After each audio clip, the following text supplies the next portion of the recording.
పోతే దొరకదు అని క్యాన్ల కొద్దిగా ఎత్తుకొని ఆయాస పడుకుంటా ఇగో ఇట్లా ఎదురు రొమ్మలు అదురుకొని ఇట్లా ఉరుకుతురు అట జనాలు. ఎందుకోసము దేనికోసము అసలు ఏం ఎత్తుకపోతున్నారు అంటే ఇక చూడవలసిందే నువ్వు.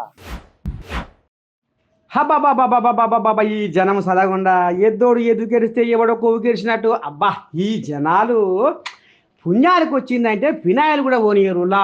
ఇక చూసిరా ఈ గందరగోళం పాడువాడ పల్నాడు జిల్లా సత్తనపల్లి కాడ రాజుపాలెం మండలము పెద్దనెవలి కాడ నీ పాడువాడ ఆయిల్ ట్యాంకరు బొంతపడ్డదట. ఇక చూసుకొని నీ పాడువాడ పుట్టలకెళ్ళి ఉషిల గుంపులే ఎత్త టెంపుల్ లేకుండా కదిలి ఎగబడుతుర్రో మొత్తం తేనెటీగలే.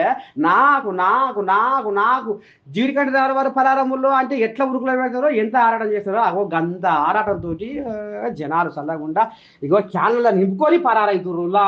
ఇక మరి ఆయిల్ ట్యాంకర్ రోడ్డు ఎక్కడ పోవాలి, ఏమైపోవాలి, గంగల గడిచిపోవాలా అంటే పబ్లిక్ సంగతి ఎట్లా ఉంది దునియా మీద. ఇగో ఈ రకంగా దిగబడ్డరులా జనాలు. రోడ్ బండి అందుకే లావట్లా మొత్తం ఖాళీ అయినట్టే వేసేది. ఇది 30 సెట్ 35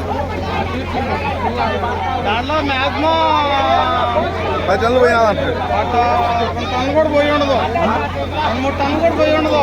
ఏంది 10 పోయిందంట. 10 పోయిందా? ఇప్పుడు చెప్తే వెళ్ళదా కానీ అయ్యా తొందర చేసి వేపుకుంటే మనం ఏం చేస్తాం లావదా. ఇప్పుడు లేతే ఇంకా ఎక్కువ పోద్ది. నీకు ఇంకా విషయం తెలీదు, లేతే ఎక్కువ పోద్ది.